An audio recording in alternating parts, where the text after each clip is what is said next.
प्यारे दोस्तों, आप सबको मैं प्रभु यीशु मसीह के नाम से स्वागत करना चाहता हूँ। आप सबको मैं प्रभु यीशु मसीह के नाम से स्वागत करना चाहता हूँ। आज मैं आप लोगों के साथ चर्चा करने वाला हूँ मोक्ष के बारे में।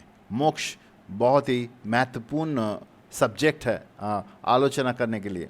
मोक्ष ऐसा चीज़ है कि जगत के बहुत सारे लोग इसको ढूंढने की कोशिश कर रहा है कि मोक्ष कैसे मिलेगा। अलग अलग मज़हब में, अलग अलग अंडरस्टैंडिंग में लोग अलग अलग तरीक़ा से इसको ढूंढने की कोशिश कर रहा है। कुछ लोग सोच रहे हैं कि उनको मोक्ष मिल गया, कुछ लोग सोच रहे हैं कि उसको मिलने के लिए कुछ काम करना पड़ेगा, कुछ लोग उसको ढूंढने की कोशिश कर रहा है। तो हम ये मोक्ष क्या होता है, कैसे हम इसको प्राप्त कर सकते हैं परमेश्वर प्रभु यीशु मसीह के द्वारा, वो आपके सामने मैं लेके आना चाहता हूँ। पहला चीज़ है कि मोक्ष क्या चीज़ है, इसको समझना ज़रूरी है। मोक्ष क्यों चाहिए? मनुष्य पाप की वजह से परमेश्वर से अलग हो चुका है। ये समझना ज़रूरी है कि जो परमेश्वर है, जो सर्वशक्तिमान परमेश्वर है, वो सारे जगत को बनाया है, सारे सृष्टि को बनाया है, वो आपको हमें बनाया है, सारे जगत का, सारे प्राणी, सारी चीज़ों को बनाया है। उसके बाद उसने मनुष्य को भी बनाया। पहला आदमी, उसका नाम था आदम और उसका पत्नी था हवा, उसको बनाया था। और परमेश्वर के साथ उस आदमी और उसके औरत के साथ अच्छा रिश्ता था। परमेश्वर के साथ उनका रिश्ता था। हर एक दिन वो लोग परमेश्वर के साथ रात समय बिताते थे। लेकिन एक दिन ऐसा चीज़ हुआ है कि उनके अंदर पाप प्रवेश किया। वो पाप में गिर गए और पाप करने की वजह से वो परमेश्वर से अलग हो गए। परमेश्वर से अलग हो गए। परमेश्वर के वचन में लिखा हुआ है, पाप हमें परमेश्वर से अलग किया। उसके बाद हर एक मनुष्य जो पैदा हुआ है इस जगत में, वो पाप के स्वभाव लेके पैदा हुआ है। पाप के स्वभाव अंदर ही है, मनुष्य के अंदर। वो पाप के स्वभाव लेके वो व्यक्ति पैदा हुआ है। इसलिए हम देखते हैं कि छोटे बच्चों को भी अगर हम बैठा दें, वो आपस में लड़ने लगते हैं। उसके बाद जो बच्चे बढ़ने लगते हैं तो वो खुद के अंदर का जो समझ है उसके द्वारा या बाहर के लोगों के समझ के द्वारा वो पाप करते हैं, वो गलत काम करते हैं, गलत चीज़ करते हैं। पाप हमें परमेश्वर से अलग किया। इस जगत में हम लोग, हमारे दिल में पापों के स्वभाव है और हम पाप करना सीखते भी हैं बाहर से, और पाप करने की वजह से हम परमेश्वर से अलग हो चुके हैं। और पाप की वजह से हमारे जीवन में परमेश्वर के अभिशाप भी काम करता है, उसके गुस्सा भी हमारे जीवन में काम करता है। सिर्फ इतना ही नहीं है, पर पाप करने की वजह से हम शैतान के हाथ में हैं। शैतान हमें नियंत्रण कर सकता है, हमें यानी कि हमें कंट्रोल कर सकता है। पाप की वजह से सिर्फ मनुष्य परमेश्वर से अलग हो गया, इतना ही नहीं है। पाप की वजह से वो उसके ऊपर परमेश्वर के गुस्सा काम कर रहा है, इतना ही नहीं है। या वो अभिशाप में चल रहा है, सिर्फ इतना ही नहीं है। वो शैतान के बस में है। शैतान उसको चला रहा है अलग अलग तरीक़ा से। आप पढ़ा लिखा हो सकते हैं, आप धनी हो सकते हैं, आप समाज के अलग अलग स्टेज में रहने वाला व्यक्ति हो सकते हैं, आप जगत के हिसाब से बहुत बुद्धिमान व्यक्ति हो सकते हैं। लेकिन आप अगर पाप में चल रहे हैं तो पाप आपको बंधन में रखा हुआ है, शैतान के बंधन में। पाप हमें शैतान के बंधन में रखता है और शैतान हमारे जीवनों को नियंत्रण करना चाहता है अलग अलग तरीक़ा से। और जब हम ऐसे चलने लगते हैं, हमें समझ में आता है कि हम परमेश्वर से अलग है, हम शैतान हमारे जीवन को नियंत्रण कर रहा है, लेकिन हम अपने इच्छा से वहाँ से निकल के नहीं आ सकते। अपनी इच्छा से पाप करना बंद करके वहाँ से निकल के नहीं आ सकते परमेश्वर की तरफ। अपनी इच्छा से ये कर नहीं सकते हैं, क्योंकि हम पापों का दास बन जाते हैं। पापों के जो बस में रहते हैं, पापों के नियंत्रण में हम रहते हैं। परमेश्वर चाहता है कि हम वहाँ से मुक्ति पाए, लेकिन हम अगर वैसे जीवन जिए तो हम परमेश्वर से दूर रह रहे हैं और एक दिन हमारा मौत भी होने वाला है। उसके बाद हम परमेश्वर के सामने विचार के लिए खड़े होंगे, और जब विचार के लिए खड़े होंगे, परमेश्वर हमारे जीवनों का विचार करेगा। वो जब हमारे जीवन का विचार करेगा, वो हमें पापी करके पाएगा, और तब परमेश्वर हमें अनंतकाल के लिए नरक में फेंक देगा, क्योंकि पाप विचार का सज़ा वही है।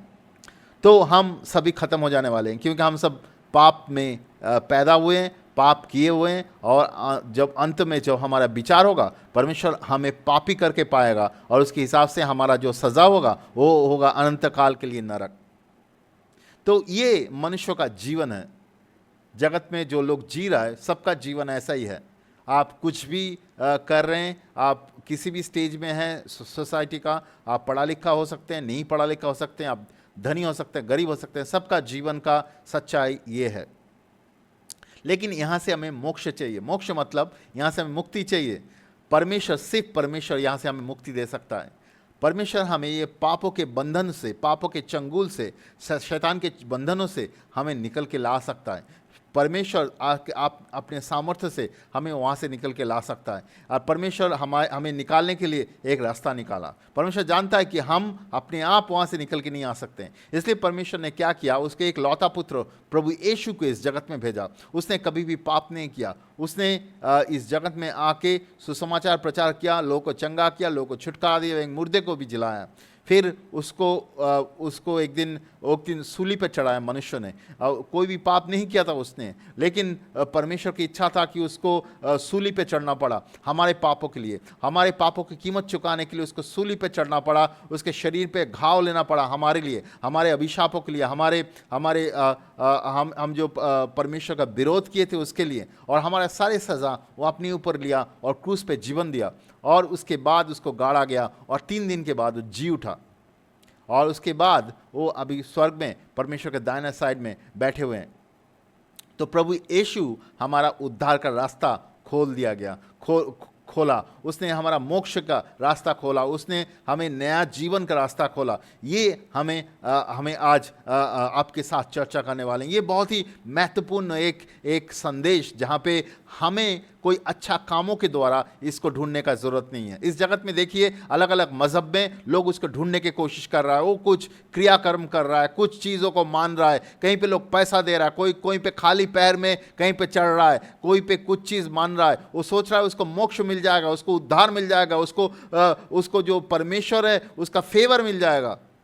लेकिन परमेश्वर के वचन से हम देखते हैं कि ऐसा हम नहीं कर सकते हैं। हमारे खुद के कामों के द्वारा हम इस चीज़ को जो पा नहीं सकते हैं।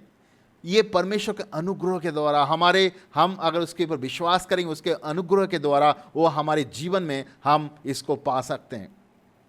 पहले ही आपके सामने हम आपको समझाने वाले हैं कैसे मनुष्य पाप में गया था। पहला तिमुथियुस की किताब उसके 2:5 में लिखा हुआ है कि पाप जो है मनुष्य और परमेश्वर को अलग कर दिया था, और उसके मध्यस्थता करने वाला, मतलब बीच में करने वाला एक ही मनुष्य था, वो प्रभु यीशु परमेश्वर और हमारे बीच में मध्यस्थता करने वाला अकेला व्यक्ति है। पाप हमें परमेश्वर से अलग किया। यशायाह नबी का किताब उसका 59:2 में लिखा हुआ है, किंतु तुम्हारे पाप तुम्हें परमेश्वर से अलग किया है, इसलिए वो तुम्हारे तरह से कान बंद कर लेता है। परमेश्वर बोल रहा है कि परमेश्वर में सुन नहीं पाता, क्योंकि हमारा पाप हमें परमेश्वर से दूर किया है। पर ऐसा नहीं कि परमेश्वर हमें जानता नहीं है, परमेश्वर हमें सहायता नहीं कर सकता। परमेश्वर हमें खुद को बनाया है, परमेश्वर हमें बना के भेजा है। वो हमारा सृष्टि करता है, वो हमारा ईश्वर है, वो हमारा परमेश्वर है। लेकिन हमारा पाप हमें परमेश्वर से अलग किया है। अब पाप की वजह से परमेश्वर हमें सुन नहीं पाता है, और वो हमारे आवाज़ उसके पास तक नहीं पहुँचता है। रोमियो की किताब उसका 2:23 में लिखा हुआ है, क्योंकि सभी ने पाप किया है और सभी परमेश्वर से महिमा से रहित है। सभी, जगत में सभी व्यक्ति ने पाप किया हुआ है। ये सिर्फ 1-2 व्यक्ति का बात नहीं है, इस सारे जगत का, सारे सृष्टि के लोग जो मनुष्य है, वो पाप किया हुआ है और वो परमेश्वर से दूर है। अगर आप एक भी पाप किए हुए हैं, तभी भी आप परमेश्वर की उपस्थिति से दूर है। परमेश्वर अति पवित्र है, वो अति महान है, वो अति पवित्र है, वो कोई पापियों के साथ संबंध नहीं रख सकता। तो पाप हमें परमेश्वर से अलग किया हुआ है। अब जो हम परमेश्वर से दूर हो गए, और हमारा जो पाप में चल रहे हैं, वो पाप हमें मृत्यु की ओर लेके जाता है, पाप हमें अंधकार के ओर लेके जाता है, पाप हमें शैतान के सामर्थ्य की ओर लेके जाता है। इब्रानी की किताब 9:27 में लिखते हैं कि मनुष्य एक बार मरता है, उसके बाद उसका उसका विचार के लिए वो खड़े होगा। एक बार मरेगा और उसके बाद विचार के लिए खड़ा होगा। ये सच्चाई है सबके लिए। सभी व्यक्ति एक दिन परमेश्वर के सामने विचार के लिए खड़े होगा। द्वितीय थेसलोनिका किताब उसका 1:8-9, सेकंड थेसलोनिका उसका 1:8-9 लिखा हुआ, धक धक आंख में प्रकट हो, और जो परमेश्वर के नहीं जानते थे, वो हमारे प्रभु यीशु मसीह के सुसमाचारों को नहीं चलते थे, वो उसको दंड दिया जाएगा। उन्हें अनंत विनाश का दंड दिया जाएगा तथा उन्हें प्रभु और उसकी महिमापूर्ण शक्ति के सामने से हटा दिया जाएगा। तो बोल रहा है कि जो प्रभु यीशु को विश्वास नहीं किया, जो परमेश्वर को विश्वास नहीं किया,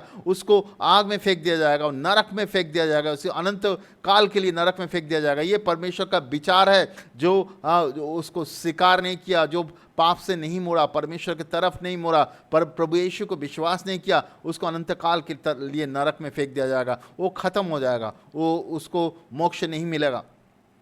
परमेश्वर चाहता है कि जैसे कि पाप हमें अलग किया है, परमेश्वर चाहता है कि हम परमेश्वर की तरफ आए, परमेश्वर की तरफ मुड़े, परमेश्वर की तरफ वापस आए। परमेश्वर चाहता है कि मनुष्य क्षमा पाए, पापों का क्षमा पाए, और हमें क्षमा किया जाए और हम परमेश्वर के परिवार में वापस आए, शैतान के राज्य को छोड़ के। क्योंकि हम पाप में चल रहे हैं, पाप में चल रहे हैं, शैतान हमारे जीवनों को नियंत्रण कर रहा है। लेकिन परमेश्वर ये नहीं चाहता है। परमेश्वर चाहता है कि वहाँ से हमें निकाल के लेके आने के लिए, और वो हमें चाहता है कि हम परमेश्वर के पास आए, परमेश्वर के राज्य में हम प्रवेश करें।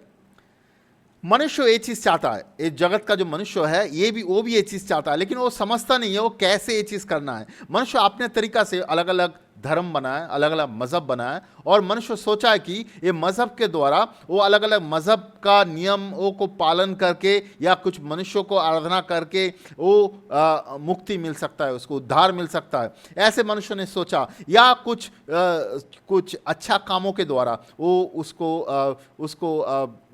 उसको मोक्ष मिलेगा या उसका उद्धार मिलेगा। तो मनुष्य ने ये अच्छा काम करना शुरू किया बहुत समय से। वो अलग अलग सोशल वर्क बोलता है इंग्लिश में, समाज में लोग जो पिछड़ा लोग हैं उनको सहायता करने लगा, जो गरीब लोग हैं उनको सहायता करने लगा, जो लोग कुछ लोग अलग अलग मज़हब में पैसा देने लगा, कुछ सोना, कुछ अच्छा चीज़ देने लगा, सोचने लगा ये सब करने से उसको मुक्ति मिलेगा या उनको कुछ अच्छा मिलेगा परमेश्वर से। लेकिन परमेश्वर के वचन में लिखा हुआ है, परमेश्वर कुछ अच्छा कामों के द्वारा हमें उसका मोक्ष या उसका उद्धार नहीं मिल सकता है। हमारे कामों के द्वारा, खुद के कामों के द्वारा हमें उद्धार या मोक्ष नहीं मिल सकता है। हमें कोई अच्छा कामों के द्वारा ये नहीं हो सकता है। तो हम कोई भी अच्छा नहीं बन सकते हैं, अपने आप अच्छा नहीं बन सकते हैं। हम कितना भी सोशल वर्क कर दे, किसी को पैसा दे दे, किसी को खिला दे पिला दे, कुछ भी कर दे, हम परमेश्वर जो चाहता है हमें हमारा जीवन का संपूर्ण पाप धुल जाना, हमारा जीवन संपूर्ण धार्मिक बन जाना, हमें इस पाप से मुक्ति मिल जाना, ये सब चीज़ नहीं हो सकता है। आप कितना भी कुछ कर ले, कितना भी धर्म पालन कर ले, कितना भी नियमों को पालन कर ले, कितना भी कुछ कर ले, लेकिन आपका पाप नहीं धुल सकता। आप पापों के बंधन से निकल के नहीं आ सकते हैं, आप शैतान के बंधन से नहीं निकल के आ सकते हैं। परमेश्वर का जो क्रोध आपके जीवन में काम कर रहा है वहाँ से निकल के नहीं आ सकते। जब अभिशाप आपके जीवन में काम कर रहा है वहाँ से निकल के आप नहीं आ सकते।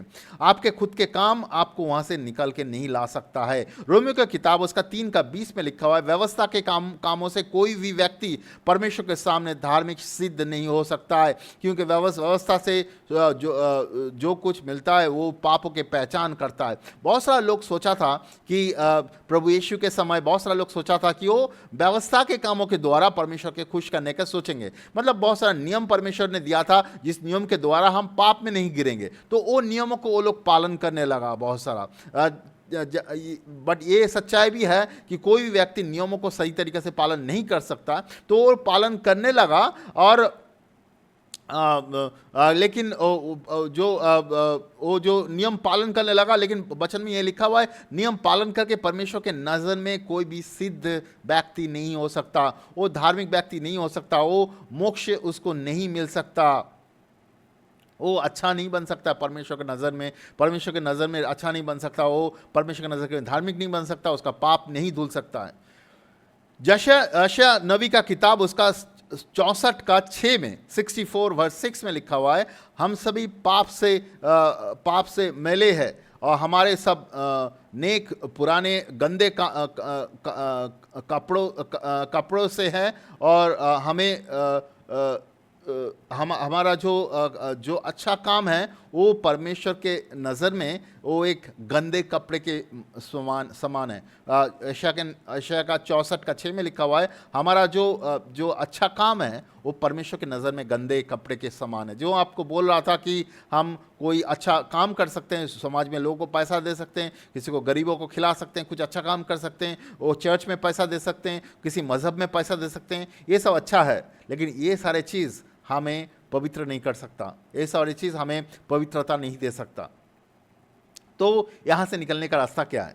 हम तो खुद नहीं निकल सकते हैं, खुद अच्छा काम करने से भी परमेश्वर उसको ग्रहण नहीं करेगा, तो हमें पापों का क्षमा कैसे मिलेगा? हम वो बंधन से, शैतान के बंधन से कैसे निकल के आएंगे? हम परमेश्वर से कैसे जुड़ेंगे? हमारा पापों का क्षमा कैसे मिलेगा? हमें परमेश्वर का धार्मिकता कैसे मिलेगा? जो पापों का जो अभिशाप हमारे ऊपर काम कर रहा है उससे हम कैसे निकल के आएंगे? परमेश्वर का जो गुस्सा हमारे ऊपर काम कर रहा है क्योंकि हम पाप में चल रहे हैं, वहाँ से कैसे निकल के आएंगे? शैतान के चंगुल से कैसे निकल के आएंगे? उसका एक सल्यूशन है, उसका एक रास्ता है, उसका एक मोक्ष का रास्ता है, वो है प्रभु यीशु में नया जीवन। प्रभु यीशु में नया जीवन और उद्धार और मोक्ष पाना भी।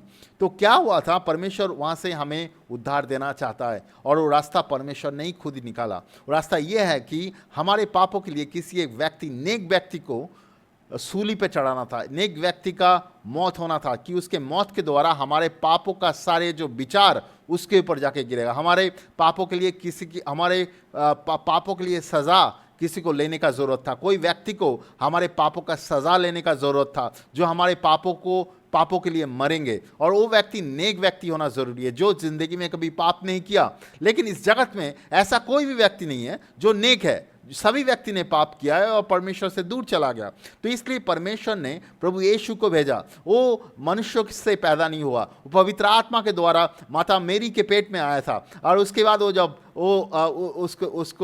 वो कभी जिंदगी में कभी भी पाप नहीं किया था। उसका जब 30 साल का उम्र हुआ, वो पानी में बपतिस्मा लिया, और वचन में लिखा हुआ है पवित्र आत्मा उसके ऊपर आया।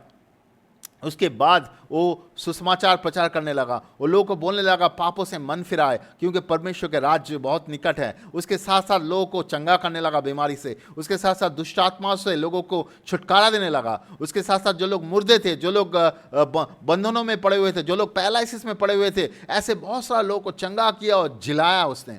और उसने बड़े बड़े काम किया, और बहुत सारा लोग उसको विश्वास करने लगा, क्योंकि उन्होंने बोला कि तुम हमें विश्वास करो, और विश्वास करने के द्वारा पापों से मन परिवर्तन करो, उसके द्वारा आप पापों के बंधनों से निकल के आ सकते हैं। उसके साथ साथ वचन में हम देखते हैं कि उसके जो चेले लोग थे, वो लोग बपतिस्मा दे रहे थे लोगों को, और लोगों को नया जीवन में आने में सहायता कर रहे थे। और जब ये सब चीज़ हो रहा था, 3 साल तक ये सब चीज़ जब हो रहा था, तब के समय में जो याजक लोग थे, जो यहूदी लोग थे, उसमें से कुछ लोग उनको गलत इल्ज़ाम लगा के उनको पकड़ा दिया गया।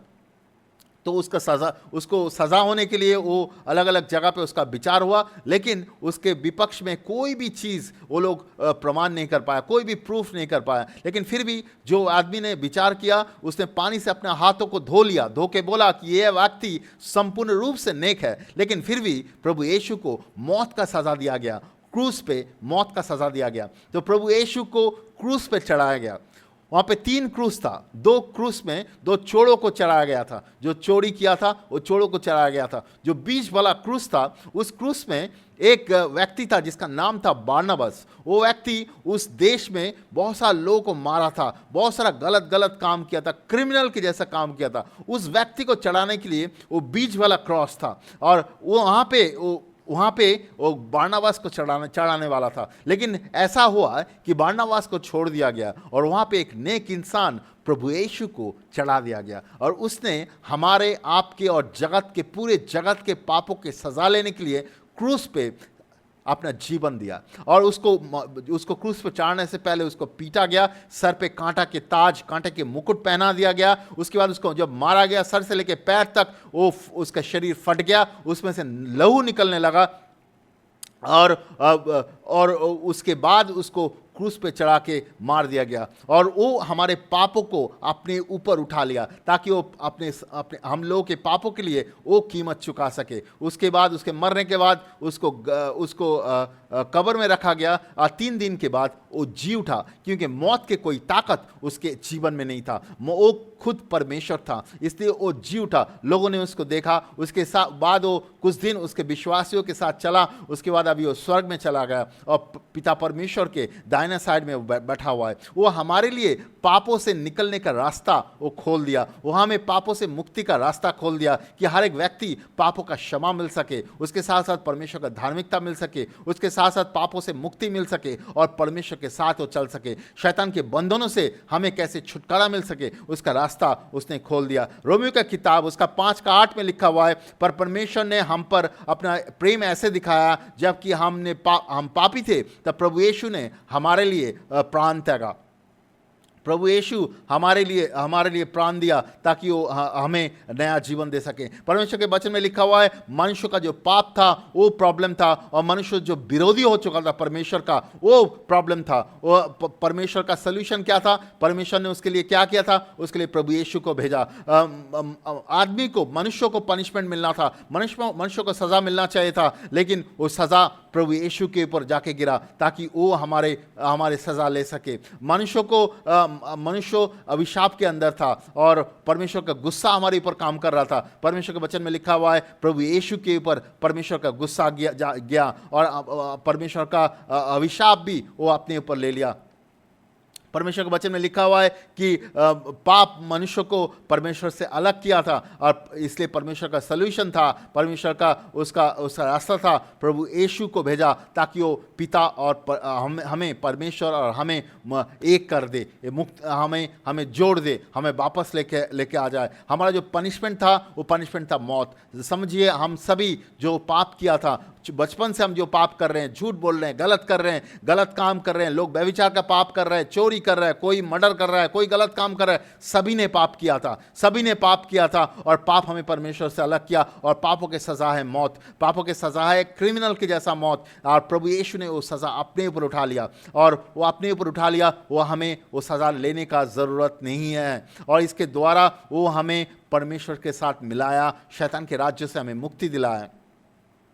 तो वह हमें क्षमा मिलने की में सहायता किया। हम जो जिंदगी में पूरा जीवन भर जो पाप किया, उस पापों से हमें संपूर्ण रूप से क्षमा मिला प्रभु यीशु के मौत के द्वारा। ये बहुत बड़ा चीज़ है, क्योंकि इस जगत में बहुत सारे लोग अलग अलग मज़हब में उस क्षमा मिलने के लिए अलग अलग काम कर रहे हैं, सालों भर काम कर रहे हैं, कुछ चीज़ कर रहे हैं अपने मज़हब का ताकि वो क्षमा मिले, पापों का क्षमा मिले। लेकिन हम देख रहे हैं कि उनके जीवन में क्षमा नहीं है, उनके चरित्र में कोई बदलाव नहीं है, उसके जीवन में कोई बदलाव नहीं है। लेकिन प्रभु यीशु के पास जब आते हैं तो प्रभु यीशु हमें क्षमा ही नहीं करता है, वो हमारे जीवनों को अंदर से बदलता है। परमेश्वर के वचन में लिखा हुआ है, वो अपने ऊपर घाव ले लिया। यशायाह नबी का किताब उसका 53:4 में लिखा हुआ है, वो हमारे ऊपर अपने ऊपर घाव ले लिया ताकि वो हमें बीमारियों से चंगा कर सके। हम प्रभु यीशु के नाम से अभी चंगा हो सकते हैं और चंगाई हमारे जीवन में हम पा सकते हैं।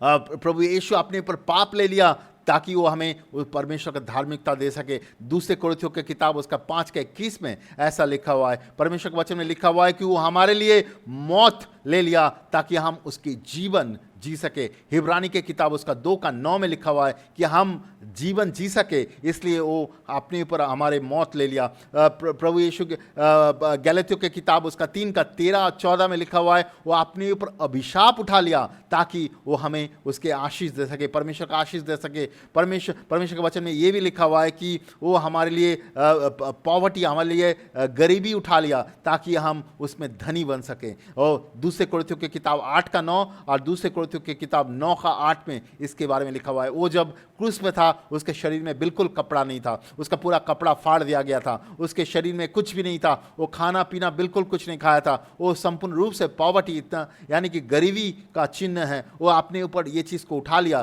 ताकि वो संपूर्ण रूप से हमें मुक्त कर सके, हमें परमेश्वर का आशीष और सामर्थ्य दे सके।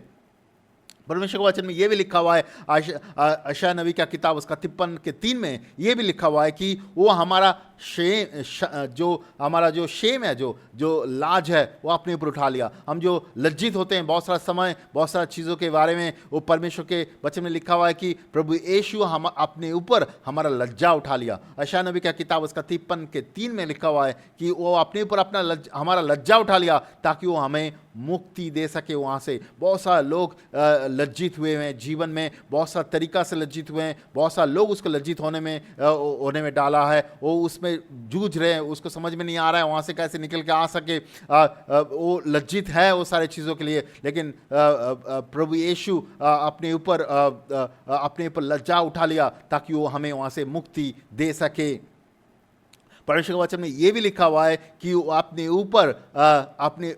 ऊपर वो रिजेक्शन उठा लिया। रिजेक्शन मतलब वो परमेश्वर से कुछ देर के लिए अलग हो चुका था। परमेश्वर के वचन में ये लिखा हुआ है प्रभु यीशु कभी भी परमेश्वर से अलग नहीं था, वो हर एक समय हर एक दिन परमेश्वर से जुड़ा हुआ था। लेकिन वो क्रूस पे जब था, मत्ती का सुसमाचार उसका 27 का 46 और 51 में लिखा हुआ है, वो जो क्रूस पे मृत्यु के कुछ पहले वो पिता परमेश्वर को बोलने लगा, क्यों पिता आप मुझे छोड़ दिया। तो कुछ समय के लिए परमेश्वर उसको छोड़ दिया था क्योंकि सारे जगत का पाप उसके ऊपर आके गिरा था, तो उसको छोड़ दिया गया था, उसको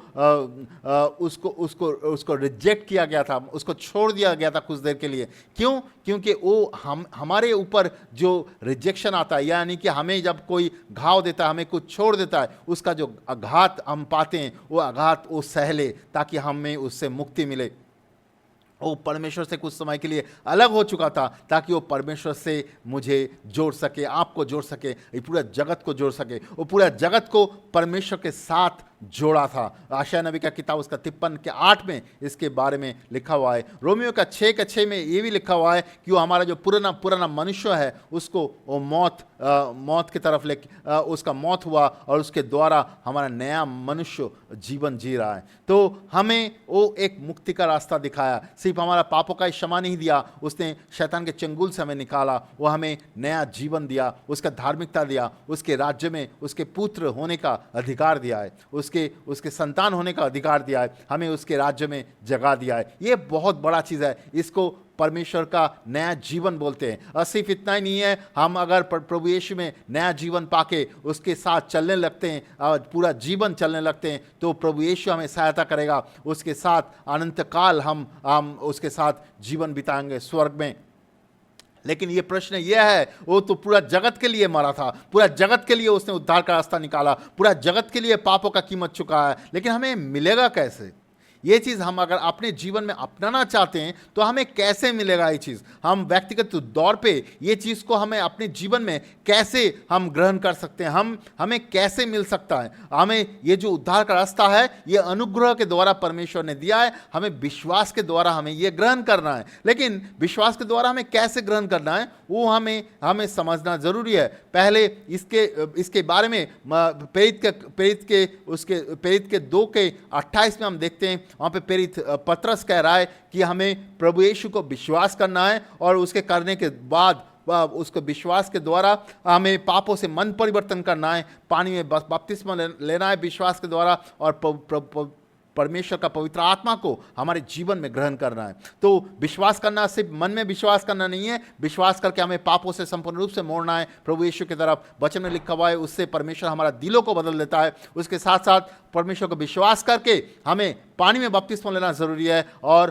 पवित्र आत्मा ग्रहण करना ज़रूरी है। और उसके बाद ये ऐसे अगर हमें प्रभु यीशु में नया जीवन पाते हैं, उसके बाद प्रभु यीशु के साथ लगातार हमें चलना है, उसको विश्वास करके, उसको मान के, उसके वचनों को मान के, उसके आत्माओं को मान के हमें लगातार उसके साथ चलना है ताकि हम उसके हिसाब से हम चल सकते हैं, उसके विश्वास में हम चल सकते हैं। बहुत सारे लोग सोचते हैं अच्छा सही है, हम ऐसे प्रभु यीशु में नया जीवन पा गए, हो गया, और कुछ करने का जरूरत नहीं। परमेश्वर का वचन ऐसा नहीं बोल रहा है। हमें प्रभु यीशु में नया जीवन पाना जरूरी है। इसको मोक्ष आप बोल सकते हैं, लेकिन संपूर्ण मोक्ष तभी होगा जब आप प्रभु यीशु में एक लगातार चलने लगेंगे, और जब प्रभु यीशु जब वापस आएगा तब आपको वो लेके जाएगा अब आपके उसके साथ, या प्रभु यीशु जब आपको विचार करेगा तब आपको निष्पाप करके पाएगा, क्योंकि प्रभु यीशु ने आपके पापों का कीमत संपूर्ण चुका दिया। वो आपको अपने साथ लेके जाएगा। वो है फाइनल सल्वेशन व फाइनल मोक्ष, एक अंतिम अंतिम मोक्ष वो हम सबको पाना ज़रूरी है। अभी प्रभु यीशु को विश्वास करने के बाद, उसमें नया जीवन पाने के बाद, मतलब प्रभु यीशु को विश्वास करके, पापों से पश्चाताप करके, पानी में बपतिस्मा लेके, पवित्र आत्मा पाने के बाद उसके साथ लगातार हमें चलना ज़रूरी है। उसको विश्वास करके, उसके वचन से, उसके पवित्र आत्मा के अगुवाई से हमें लगातार चलना ज़रूरी है, ताकि उसके साथ हम चल सकते हैं, उसके इच्छा के अनुसार हम चल सकते हैं। और जब ऐसे होंगे, परमेश्वर हमें लगातार हमें बदलने लगेगा, हमारा मनों को बदलने लगेगा, हमारा जीवनों को बदलने लगेगा। मत्ती का सुसमाचार 24:13 में लिखा हुआ है, किंतु जो अंत तक ठीक रहेगा उसका उद्धार होगा। मतलब ऐसे अगर उसको विश्वास करके आप अंत तक चलने लगेंगे, तब आपको उद्धार होगा, अनंत आपको फाइनल उद्धार, फाइनल मोक्ष आप पाएंगे। आप अगर चाहेंगे तो प्रभु यीशु में नया जीवन पाने के बाद आप चाहेंगे तो आप पाप में जा सकते हैं। मैं अगर चाहता हूं तो मैं अभी भी जाके पाप कर सकता हूं, लेकिन मैं नहीं करूंगा, क्योंकि मैं पिता को विश्वास करता हूं, उसको प्यार करता हूं, उसको प्यार करके उसके साथ चलना चाहता हूं। मैं खुद की इच्छा से पापों के प्रभु यीशु के साथ चलना चाहता हूं, मैं पापों में नहीं जाना चाहता हूं। यहाँ पे इसलिए बोल रहा है कि अंत तक वो सही रहेगा, अंत तक वो ठीक रहेगा, मतलब वो विश्वस्त रहेगा परमेश्वर का। परमेश्वर चाहता नहीं है कि हम पाप में चले, परमेश्वर चाहता है कि हम पवित्रता में चले, उसके सच्चाई में चले, उसके वचन के द्वारा, उसके आत्मा के अगुवाई के द्वारा हम चले। हम विश्वास करने के बाद, नया जीवन पाने के बाद हम पाप में नहीं जा सकते हैं, हम उसके पवित्रता में हर एक दिन चलना है। तो अंत तक जो ठीक रहेगा, अंत तक जो विश्वस्त रहेगा, उसको उद्धार मिलेगा। हिब्रानी के किताब उसका 3:14 में अगर जाएंगे, यहाँ पे लिखा हुआ है, यदि हम अंत तक दृढ़ता के साथ अपने विश्वास को थमे रहे, तो हम मसीह का भागीदार बन जाते हैं। तो बोल रहा है कि हम अगर अंत तक दृढ़ता के साथ विश्वास में बने रहें, तो हम अंत तक वो सैल्वेशन यानी कि उद्धार यानी कि मोक्ष को प्राप्त कर सकते हैं। पहला पतरस का 1:5 में लिखा हुआ है, जो विश्वास से सुरक्षित है उन्हें वो उद्धार समय के अंतिम छोर पर प्रकट होने का है, वो प्राप्त होगा। तो बोल रहा है कि जो उद्धार है, जो प्रकट होने वाला है, जो आप नया जीवन पाया था वो एक समय था, लेकिन आप उद्धार के और पास आ चुके हैं, और उद्धार के और पास आ चुके हैं। प्रकाशित वाक्य रोमियो के किताब उसका 13:11 में अगर देखते हैं कि तो बोल रहा है कि ये सब कुछ तुम इसलिए करो कि जैसे समय में तुम रह रहे हो कि उसे तुम जानते हो कि तुम्हारे लिए अपने नींद से जगने का समय आ पहुंचा है, क्योंकि जब हमने विश्वास धारण किया था, हमारा उद्धार अब उससे अधिक निकट है। वो बोल रहा है कि उद्धार मतलब फाइनल सल्वेशन के बारे में बात कर रहा है, जो प्रभु यीशु वापस आने का समय है, जो वो और निकट है। यानी इधर प्रभु यीशु वापस आने वाला है, या आपकी मौत जो भी पहले होने वाला है, वो उद्धार का समय और निकट है। यहाँ पे उद्धार का समय, अंत का समय क्यों बोल रहा है? आपको अनंत समय तक आपको विश्वस्त रहना है, इसलिए बोल रहा है। और प्रकाशित वाक्य 19:7 में लिखा हुआ है, जो वधू है उसको तैयार होना है, वो शादी के लिए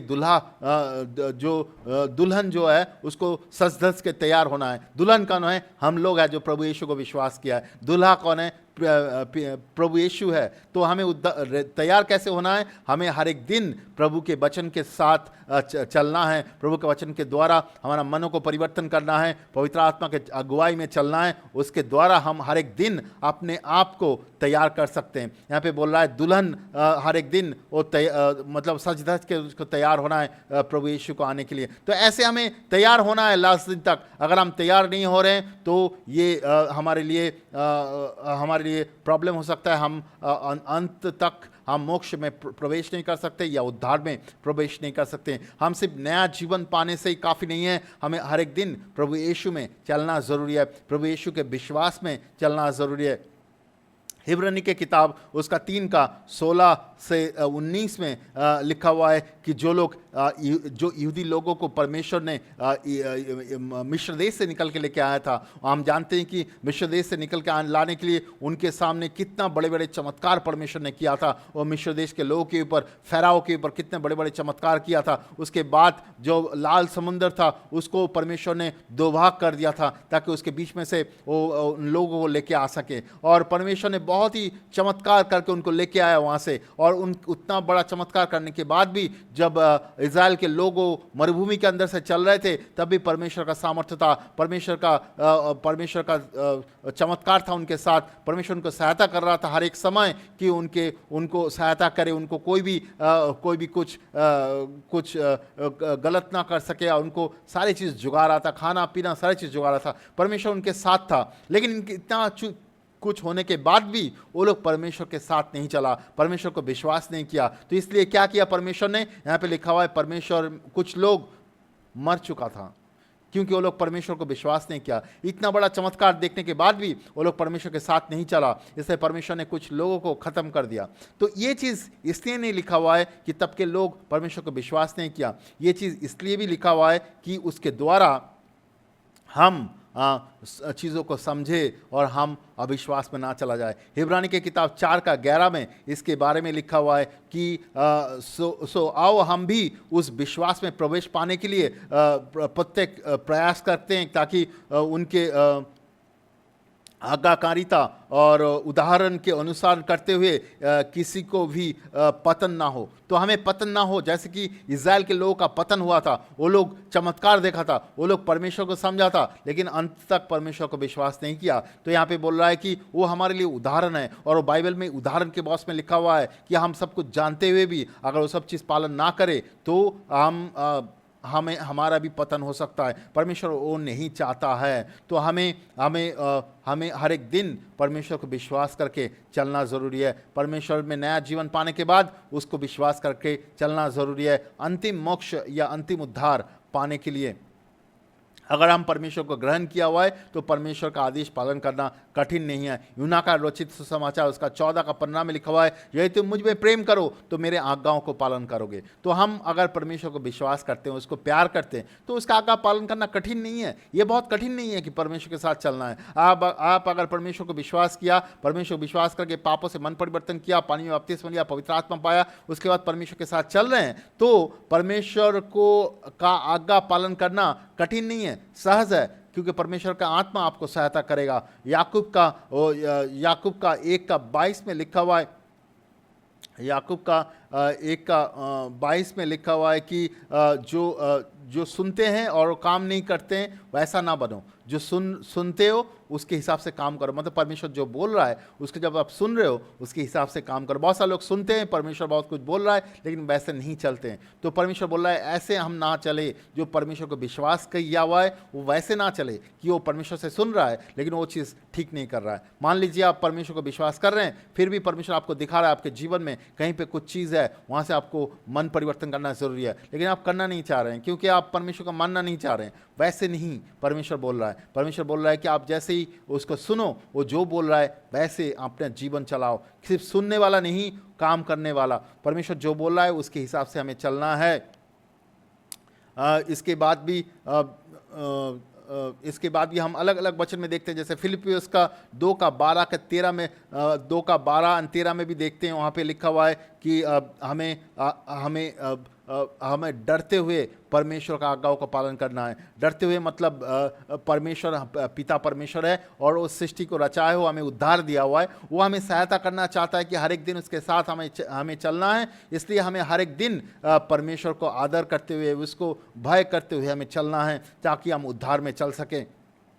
लूका का सुसमाचार उसका 6 का 46 में लिखा हुआ है, तुम प्रभु प्रभु करते हो लेकिन मैं जो बोलता हूँ वो तुम नहीं करते हो, उसके हिसाब से तुम नहीं चलते हो। ऐसा बहुत सारे लोग हैं, वो प्रभु यीशु में नया जीवन तो पाया होगा लेकिन वो प्रभु के साथ नहीं चलना चाहता है। परमेश्वर के वचन में लिखा हुआ है परमेश्वर उनको साथ में नहीं लेकर जाएगा, उनको फाइनल मोक्ष, अंत में मोक्ष या उद्धार उसको नहीं मिलेगा। परमेश्वर चाहता है कि हम सबको उद्धार देना चाहता है, वो मुक्ति देना चाहता है, वो चाहता है कि हमें छुटकारा मिले पापों के बंधन से। वो चाहता है कि हम कोई धर्म या मजहब के द्वारा नहीं, उसके विश्वास के द्वारा हम उसके अनुग्रह के द्वारा, उसके जब हम विश्वास करेंगे उसके द्वारा हमें बंधनों से मुक्ति मिलेगा। पापों के बंधन से, पापों के चंगुल से हम निकल के आएंगे, सारे बंधनों से हम निकल के आएंगे। पापों को क्षमा मिलेगा, प्रभु का धार्मिकता मिलेगा, पवित्रता मिलेगा हमारे जीवन में। यही मोक्ष है या उद्धार है, और ये विश्वास के द्वारा मिलता है। ये फ्री है, ये बिना मूल्य में हमें मिल सकता है, फ्री है। इस जगत में सारे लोगों के लिए फ्री है।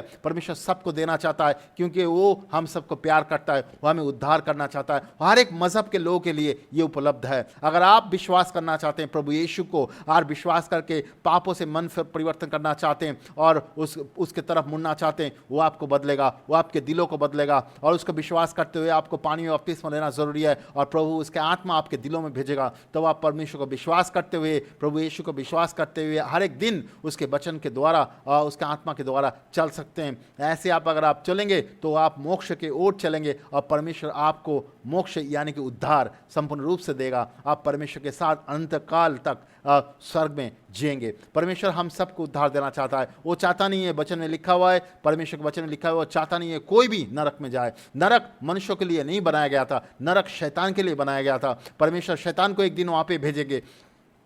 शैतान भी ये चीज़ जानता है, लेकिन मनुष्य परमेश्वर को विश्वास करना नहीं चाहता है, जो पाप से नहीं मुड़ना चाहता है, वह पापों से, परमेश्वर के विरोध से वापस नहीं आना चाहता है, परमेश्वर उसको ज़बरदस्ती लेके नहीं आना चाहता है। परमेश्वर उसके उद्धार का रास्ता दिखाया। 2000 साल पहले प्रभु यीशु हमारे पापों के लिए सूली पे जीवन दिया, उसके बाद उसको गाड़ा गया और 3 दिन के बाद वो जी उठा। वो पापों से मुक्ति का रास्ता, पापों से क्षमा का रास्ता निकाला। यानी यही नहीं, वो हमें धार्मिकता का रास्ता, पवित्रता का रास्ता, पापों के चंगुल से मुक्ति का रास्ता, और यह हमें परमेश्वर के राज्य में प्रवेश करने का रास्ता निकाला, ताकि हम सभी उसके राज्य में प्रवेश कर सकते हैं और उसके नया जीवन पा सकते हैं, उसके पुत्र बन सकते हैं और उसके साथ हम चल सकते हैं। वो आपको मोक्ष देना चाहता है, वो आपको उद्धार देना चाहता है। आपको अलग अलग मजहब में, अलग अलग चीज़ों में आपको उलझने का ज़रूरत नहीं है। आप प्रभु यीशु में आइए, वो आपको प्यार करता है, वो आपको जानता है, वो आपको बनाया है, वो आपको क्षमा करना चाहता है, वो आपको संपूर्ण रूप से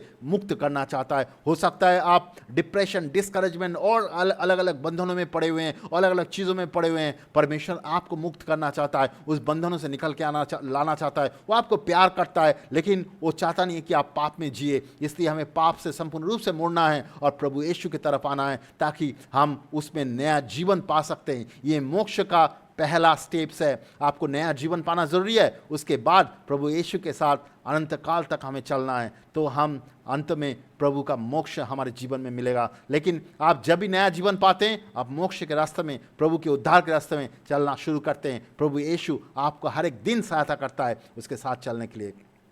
मैं विश्वास करता हूँ परमेश्वर आपसे बातें करेगा इस वचन के द्वारा, और आपके दिलों को छुएगा, आपको सहायता करेगा आपको उसके सच्चाई समझने के लिए, उसके साथ चलने के लिए। इसके अलावा भी आप अगर और भी कुछ समझना चाहते हैं, जानना चाहते हैं हमसे, हमारे साथ संपर्क कर सकते हैं। हम आपको सहायता करेंगे। इसके अलावा भी हम चेले बनाने का शिक्षा देते हैं। आपको अगर चेले बनाने की शिक्षा के बारे में जानना चाहते हैं, हमारे साथ संपर्क कर सकते हैं। हम आपको सहायता करने की कोशिश करेंगे। मैं विश्वास करता हूँ परमेश्वर आपको आशीष करेगा इस वचन के द्वारा। धन्यवाद।